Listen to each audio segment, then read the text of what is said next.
when I came actually to Smith, was what I learned was more of a Jewish experience in American history. And like we talked about, it's something that I really want to explore at Smith, is like how the Jewish experience changed in New York, because I took Jews in Eastern Europe with Justin Cami. When I learned history, European history, for my AP, the only mention of Jews was during the Holocaust when we talked about that. There was no mention of any other part of Jewish experience, which,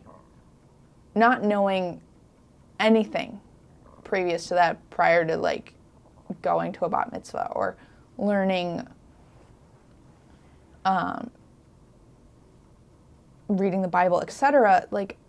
I had no exposure